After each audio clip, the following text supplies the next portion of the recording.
everybody doing this morning? Good, a happy Wednesday. Get side.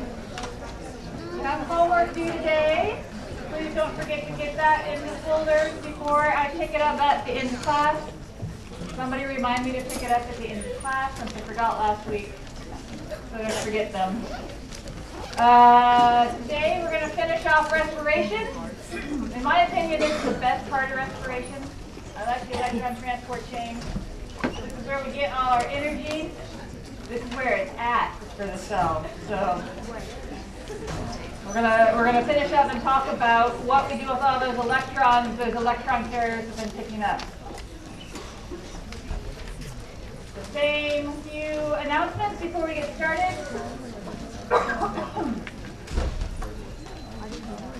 Your final midterm of the semester is on Monday. All right, this is the last one you have before the final. Remember that one of your midterm exams, your lowest grade will get dropped.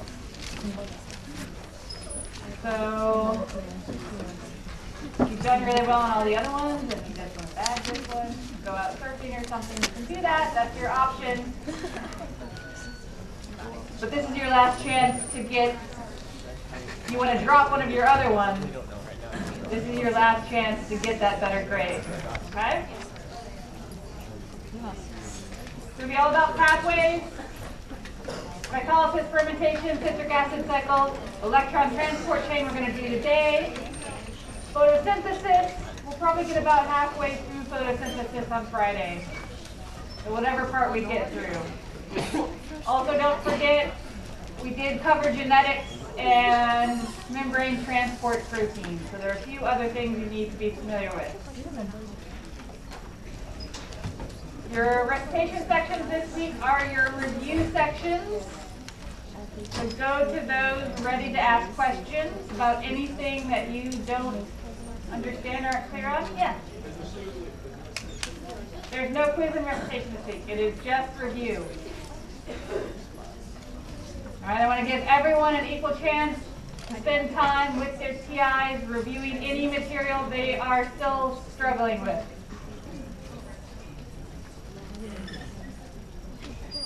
The recitation this week counts as the exam review. I have office hours today from 9:30 to 10:30. You are always welcome to contact me as well and schedule another time, either Thursday or Friday, if you would like to talk to me about something you're still trying to figure out. Are there any questions before we get started on the electron transport chain on the exam expectations? Since you'll be studying for your exam on Monday, there won't be homework this weekend. Question? No. Okay. I will post, so I posted the homework key for homework number 10. Didn't ask me about that. I have that up there now, and I'll post the homework key for homework number 11 Friday afternoon. So you have that for the weekend as well. Is there anything else? You have the study guide. For those of you with Mastering Biology, there are lots of questions up on that for you to practice with. If you don't have Mastering Biology, a lot of these concepts, there are quizzes and flashcards and those sorts of things online. So you can always go and look for those sorts of things to quiz yourself with. I encourage you to study with other people in the class and quiz each other. It's a good way to figure out where you might still need to study some concepts. Okay? Everyone clear what we're going to cover for that last exam? After that last exam, we're going to go through neuron signaling. We're going to go through some cell signaling pathways, and then that's going to be it. So we're almost there. All right. So let's finish up today, cellular respiration with the electron transport chain. Just to give you the overview of where we've been. Glycolysis out in the cytosol, talked about pyruvate oxidation and fermentation pathways. So what happens to that pyruvate, specifically how NAD+ is regenerated after glycolysis. If oxygen is present, it goes through the citric acid cycle where that pyruvate is oxidized to CO2, and we produce some more electron carriers. And now we're going to look at today that final step. We haven't generated much ATP yet. So the final step in this whole process, the electron transport chain, this is where we're getting all of that energy gain from this process. You're responsible for knowing all of glycolysis, all of the steps, all of the structures. We talked about two specific enzymatic reactions you should be familiar with. Here are those fermentation pathways you have to be familiar with. The one-step pathway in lactate fermentation, the two-step pathway in alcoholic fermentation. And be familiar in fermentation how that NAD+ is being regenerated. Where is that electron going? Versus in aerobic conditions, pyruvate oxidation with acetyl-CoA in the mitochondrial matrix.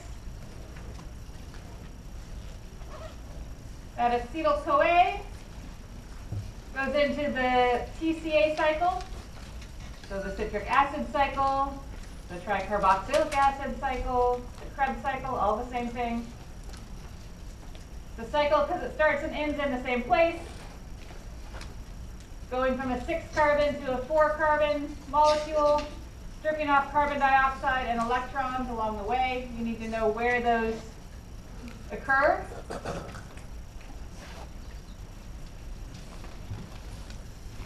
We need to keep track of what's produced at each step. So I can give you a question on the exam at any point that says, how many things, what's produced if I go from glucose to acetyl-CoA, or from one pyruvate through the citric acid cycle, or from glucose all the way through the citric acid cycle. All right, so you need to know what happens at each step, so I can ask you for any component of that and what is produced. So this is where we ended on Monday. We finished up the citric acid cycle. All right, so at this point, starting with glucose, we produced 4 ATP, 6 CO2, 10 NADH, 2 FADH2. At various steps along the way. The very last thing, we've taken glucose, we've oxidized it all the way through carbon dioxide. Now we need to take those electrons our electron carriers have picked up, put them through the electron transport chain. So this final piece, the electron transport chain happens in the mitochondria, whereas pyruvate oxidation and the TCA cycle happens in the matrix. Electron transport chain happens on the membrane, the inner membrane, the cristae, those folds. So it's shuttling things back and forth between the matrix and the inner membrane space.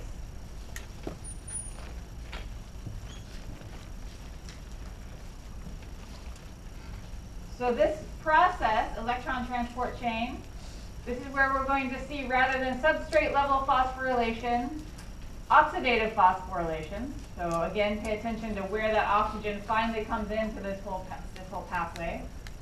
And we're converting those energy carriers and the electrons they're carrying to ATP.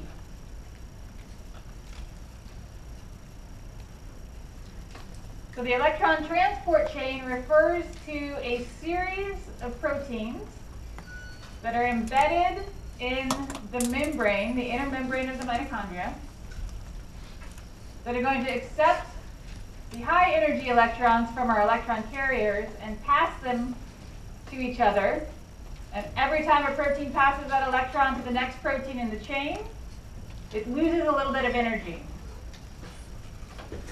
All right, so it's an electron chain because these proteins are passing these electrons one to the other and shutting off a little bit of energy with every step.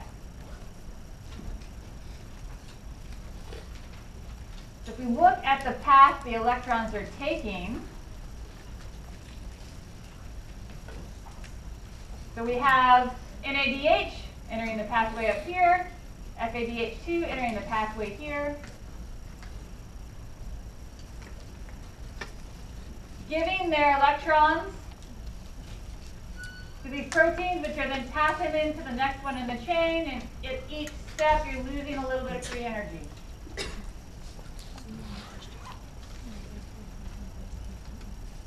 All right, so we're going to look specifically at what that energy is accomplishing and how, in the end, that ends up making ATP. Also notice, so NADH, FADH2 dumping their electrons into this protein chain, they're passing the electrons, losing a little bit of energy at each step, so finally those electrons end up interacting with oxygen. The very final step of that chain to produce water.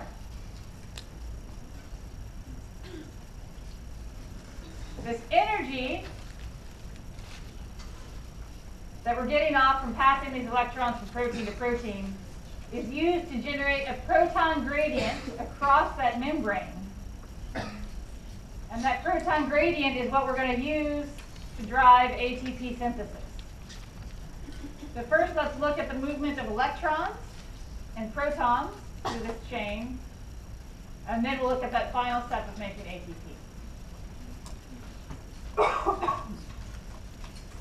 So we can cluster all of those proteins that the electrons are getting passed through into a series of multi-protein complexes. So we're going to look at the pathway first of NADH through complex 1, 3, and 4. So again, this is the matrix of the mitochondria. This is the intermembrane space. There's 4 main complexes. We're going to look at the 3 involved in NADH and electron transport, and then 3 involved in FADH2, electron transport. These complexes are taking on those electrons and then using the energy to move protons across that membrane. And then those electrons are also being shuttled from complex to complex with some lipid-soluble molecules. So this is ubiquinone, lipid-soluble, which means it can move through that lipid membrane, carrying electrons. And then a cytochrome here that's going to go from complex 3 to complex 4. So these are electron shuttles between our giant complexes.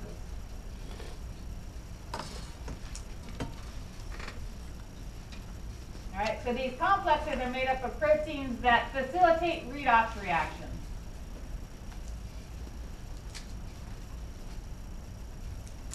So there are our protons that we're going to pump across the membrane. There's our NADH, our first electron carrier. We look at what happens. NADH gives its electrons, 2 electrons to complex 1. Complex 1 then is able to shuttle 4 protons across the membrane. Keep track of how many protons we're moving, because that's how we're going to calculate how much ATP is generated by either NADH or FADH2. So complex 1 moves 4 protons across the membrane. Ubiquinone picks up those electrons, carries them, well, picks up 2 protons to go with it, carries it to complex 3. Complex 3 can then pick up another 2 protons and shuttle them across the membrane.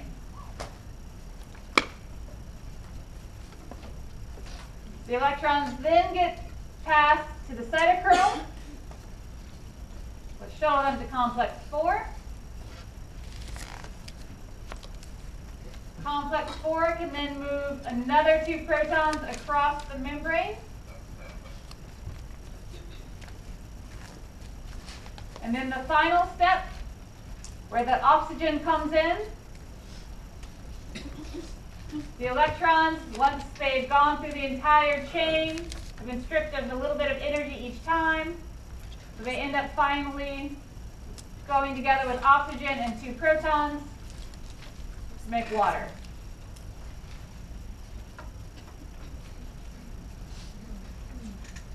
So I have been saying for days now, we need oxygen. We need oxygen for this process. We finally see it here at the very end. What's the role of oxygen in this entire process?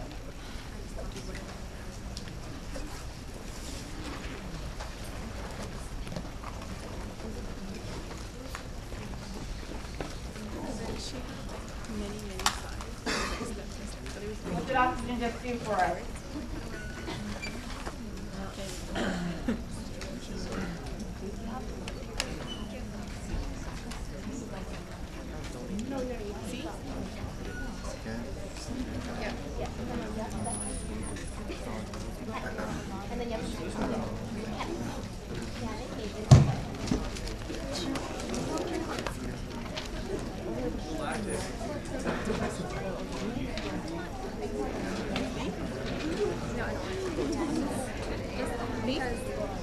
Alright, everyone get that answer in?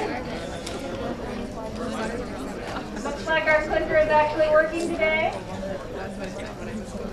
Okay. When I was doing the homework. Is it working? I'm not sure. Maybe one more second. Wait, so like, I guess it could be D though. Right? One more second. Alright. Let's take a look.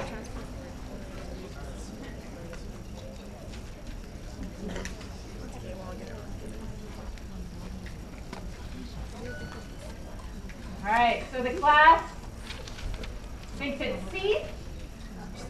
Alright, just like we just saw on the last slide. Oxygen comes into this process, and it's important because it is the final electron acceptor. So after we're done moving all those electrons around, passing them to electron carriers, running them through the electron transport chain, they end up with oxygen to make water. All right, so that's the final product. That's where all our electrons are ending up.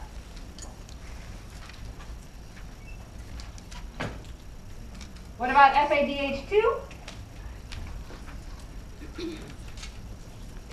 So FADH2 enters that electron transport chain at a different complex, so it has a slightly different pathway to begin with.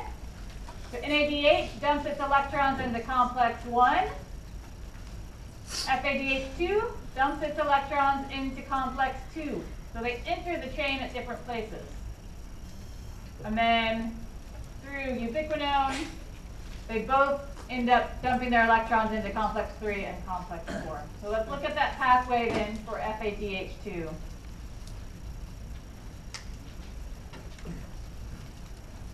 So similar cartoon to what we looked at for NADH. Instead of complex 1, FADH2 enters to complex 2, gives up its electrons. Complex 2, however, unlike complex 1, doesn't move any protons across the membrane. All it does is pick up those electrons, hand them off to ubiquinone, which picks up 2 protons, moves all of that across to complex 3. Complex 3 then can move across 4 protons.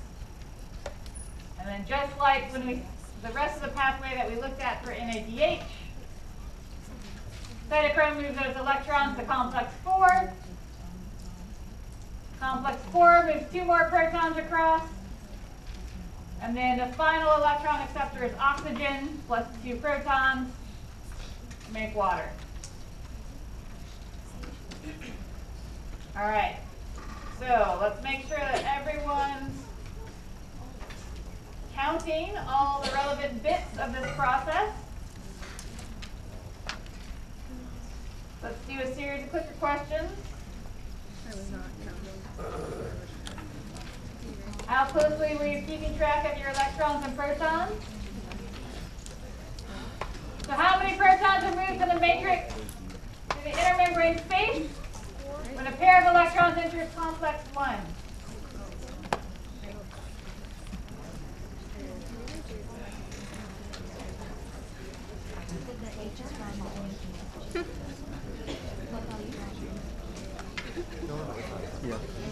What goes into complex 1? How many protons are moved?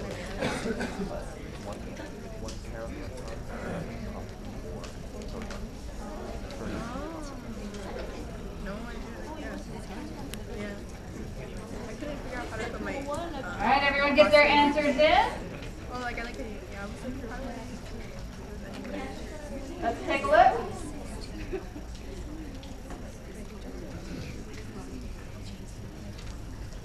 All right.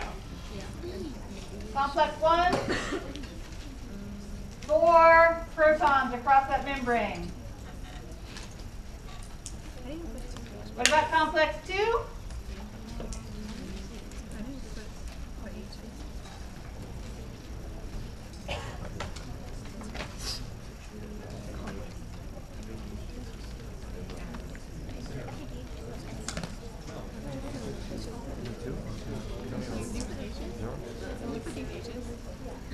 How many protons for complex 2?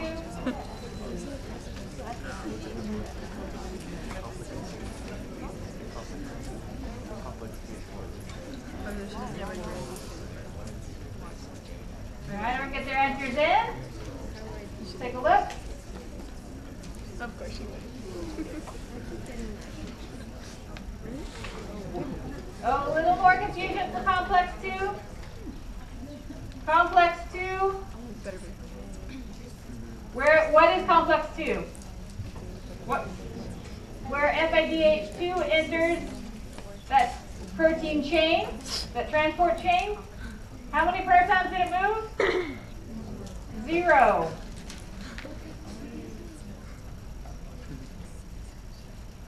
Complex 1 moves 4, complex 2 moves 0. All it does is pick up those electrons from FADH2.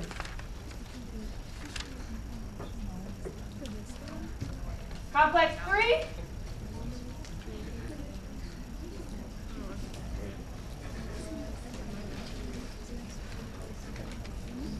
How many protons for complex 3?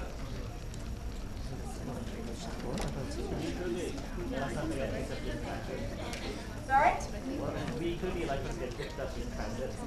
Sorry, did I say electrons? I meant protons. Yes.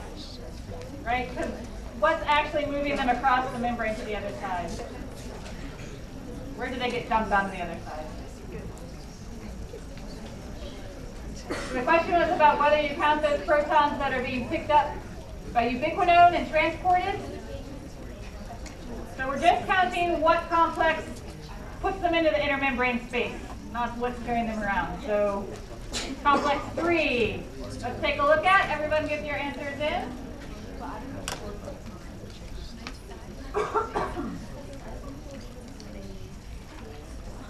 All right, so a little bit of confusion here as well. Possibly related to the protons that ubiquinone are picking up. Complex 3, we're counting as 4 protons being shuttled across. Right? Ubiquinone is picking up the protons and taking them to complex 3, but it's complex 3 that's pushing them out into the inner membrane space. All right, so we're giving complex 3 credit for 4 protons.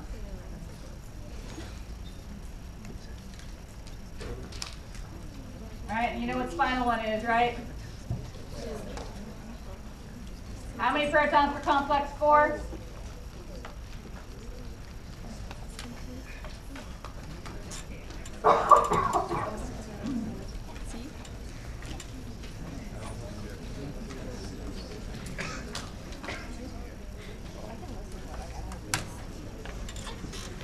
Get those answers in. All right, this is that last step. How many protons are moved across?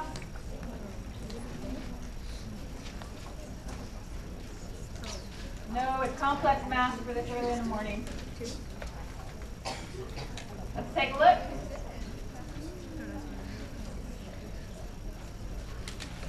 All right.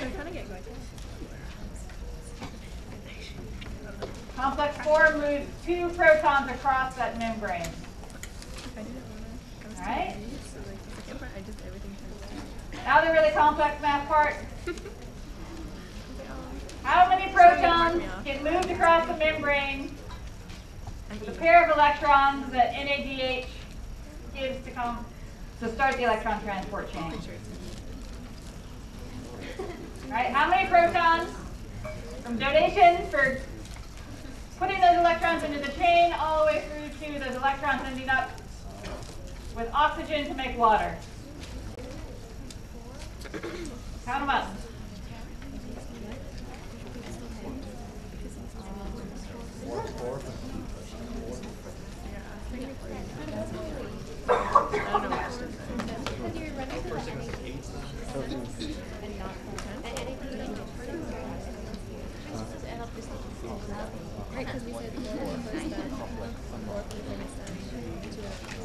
Think about the pathway NADH, the electrons NADH gives, takes through that electron transport chain. What complexes do they move through? How many protons does that result in moving across the membrane? All right, let's take a look.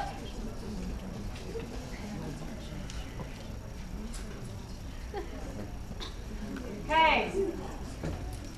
4 for complex 1, 4 for complex 3, 2 for complex 4. My math skills are still working. That should equal 10. So for every NADH that's putting electrons into the electron transport chain, we're getting 10 protons moved across the membrane. What about for FADH2?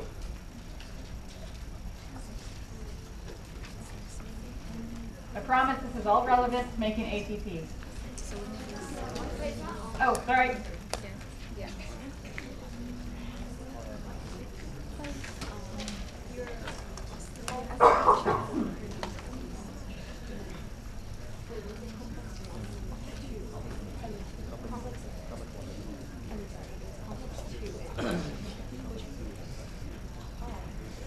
Alright, get those answers in. Take a look at the proton movement for FADH2.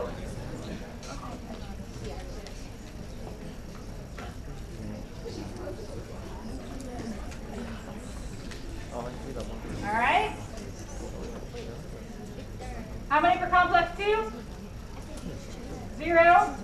4 for complex 3. 2 for complex 4. For a total of 6. Alright. So we've worked our way through all that complex math. 10 protons for NADH, every molecule of NADH. 6 protons for every molecule of FADH2. Right? Just to quickly summarize. 2 electrons from NADH. 4 protons complex 1, 4 protons complex 3, 2 protons complex 4. Combining with oxygen and 2 more protons to make water.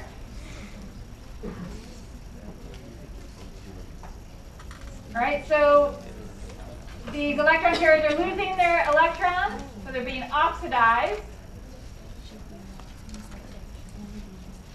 And the whole goal of that oxidation process is to set up this proton gradient across the membrane. So we get across that inner membrane. So it's that proton gradient that's going to set up the energy to create ATP. All right, so here's where we're at. We've dumped all the electrons into water from our electron carriers through the electron transport chain into water. We've moved all these protons across the membrane. We set up that gradient. We still haven't made any ATP. We're finally there, though. We're finally at the ATP making step. All right, so that reducing power is converted to that proton gradient in the electron transport chain. Luckily for us, these gradients can do work. So by setting up this gradient, what do those protons want to do? They want to move down gradient, right? On their own, they want to form an equilibrium across that membrane. So the final step in this whole process is a protein machine, a multi-protein complex that is going to allow those protons to move across the membrane. And those protons moving across the membrane to equilibrate is going to drive that protein. I saw someone doing this up front. It's going to spin, and that's going to create the energy to make ATP.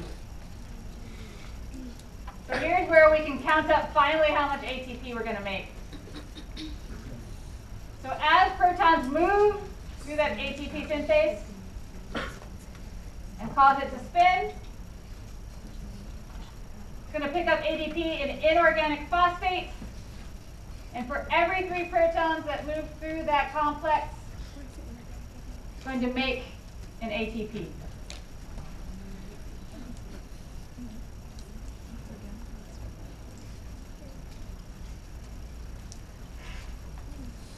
So just to give you a closer look at how many proteins are involved in this complex.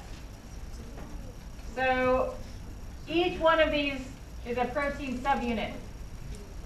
Right? So it's a multi-protein complex. It's forming this channel through the membrane. Right? It looks like a machine. Protons are going to move through this channel. That movement is going to drive spinning of this motor on the bottom, which is going to make the ATP for us. If we take a closer look at this bottom part of the synthase, it's actually a 3-component structure that has these binding sites for ADP and phosphate. So as it spins, it's going to pick up ADP and phosphate, make ATP in one of them, spit that out, and then pick up the other. All right? So it's rotating, and as it's doing, it's picking up new ADP and phosphate, spinning into the next position, making ATP, spinning into the next position, spinning it out so it can pick up another one. All right? But it's the movement of those protons across the gradient that's driving this protein machine, making it spin, giving it the energy it needs to make those ATP. And then finally, this is oxidative phosphorylation, different from the substrate phosphorylation that we've looked at other steps in this entire process. It's called oxidative phosphorylation because it's energy derived from those high energy electrons that we picked up during oxidation of our substrate. So the entire goal of the process was to oxidize glucose all the way through into carbon dioxide. As we were oxidizing it, we were picking up those high energy electrons and giving them to our electron carriers that were taking them into the mitochondria, putting them in the electron transport chain to set up our gradient so we can do the work. It's oxidative phosphorylation because these high energy electrons come from oxidation of glucose and the various substrates in the process. Okay? That energy in that proton gradient then drives the synthesis of ATP from ADP and inorganic phosphate.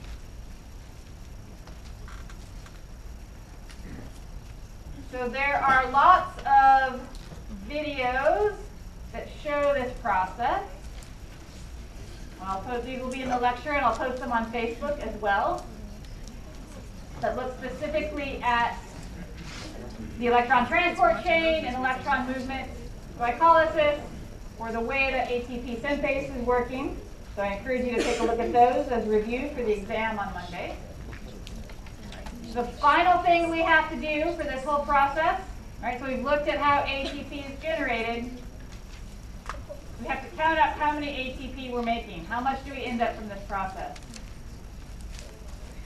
All right, so let's look at our numbers. Let's go back and do our accounting of what happens with every step. And then finally tally up how many ATP we can make from that electron transport chain. So this is where we started. How many ATP net do we get out of this process? 2.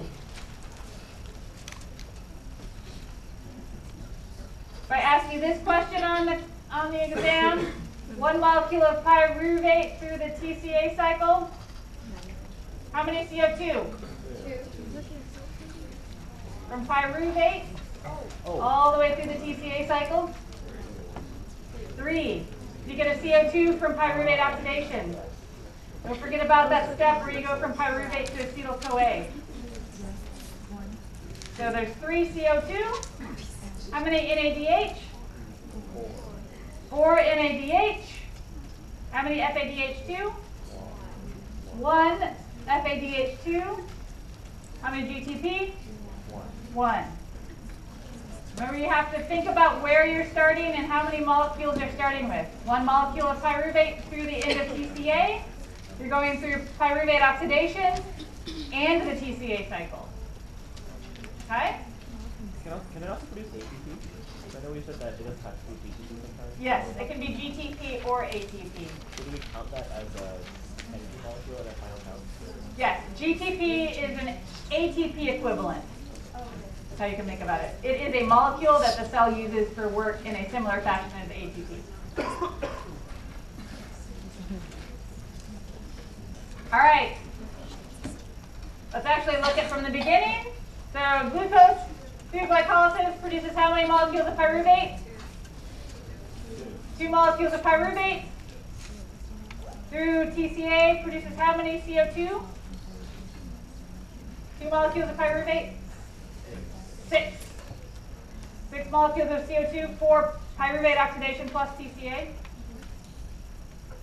How many NADH from glycolysis? 2.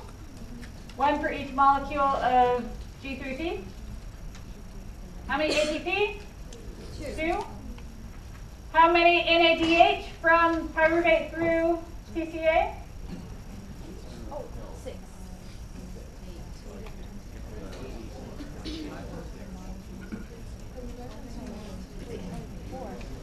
8, right? Pyruvate oxidation and TCA. How many FADH2? 2. How many GTP? 2. All right. The final step. How much energy storage, or how much ATP are we getting out? So let's think about it in ATP equivalents. So glycolysis, we produce ATP. That's pretty straightforward. That's 2 ATP. Through TCA from pyruvate, 2 GTP. That's an ATP equivalent for 2 of those. So we're up to 4. So the final bit is to calculate how many ATP we can make from each NADH and FADH2 through the electron transport chain. So I'll give you 2 minutes to think about that. See if you can figure that out, and then we'll work it out as a class.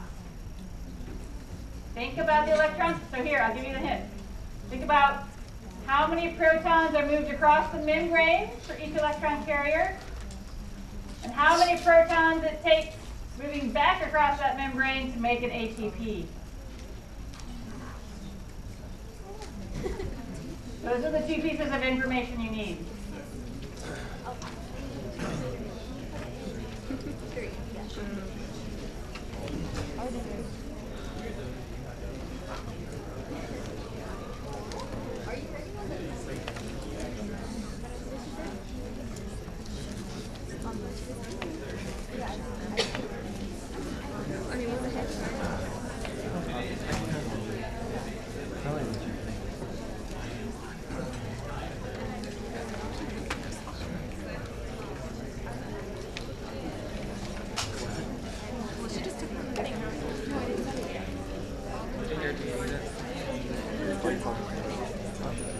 Oh, I think I hear it. I told you.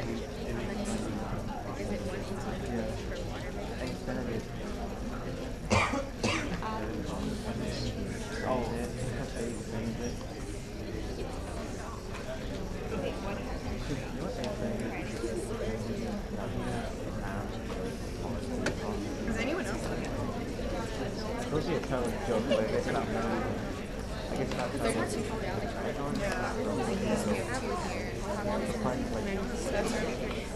But I was okay. I mean, that's 34.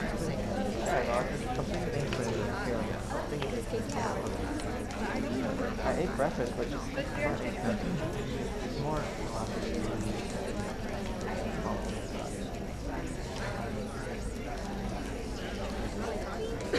Yeah, my parents take a day.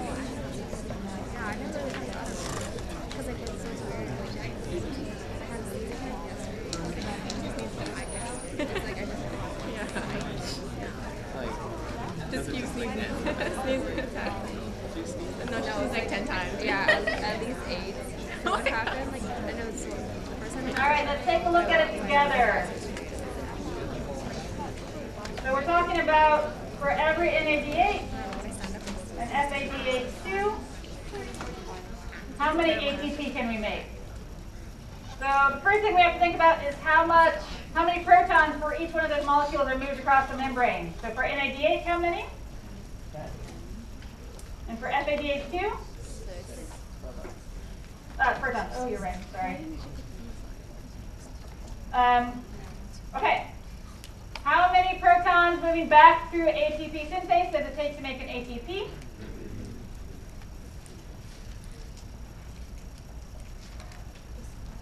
So how many ATP for NADH? 3-ish plus a little. For FADH2? Right? So how many NADH do we produce throughout the rest of the process? Times 3 ATP for each molecule. So through this process of the electron carrier NADH, we're producing 30 ATP with a little bit of change. Then FADH, how many of those are we producing? Just 2, right? Each one makes 2 ATP for a total of 4 ATP. And how many ATP have we made other places?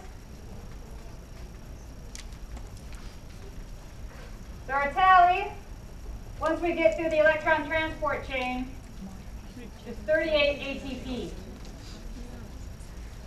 Yeah. Okay.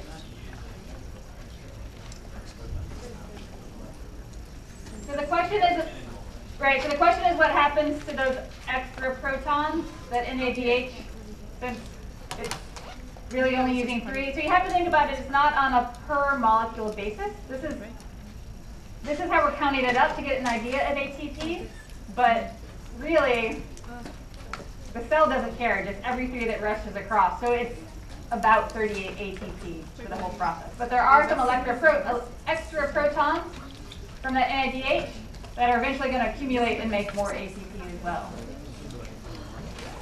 Yeah. So this is the approximate, right, way that we're counting up our ATP, but we do have those electroprotons. Anytime you get 3 protons going through, you're getting another ATP. So this just gives us a value, but it's a range. I like what was. Okay? I didn't know. So this is how we're counting it up. This is the final step of graduation. This is when we are getting all of our ATP. Be able to have questions.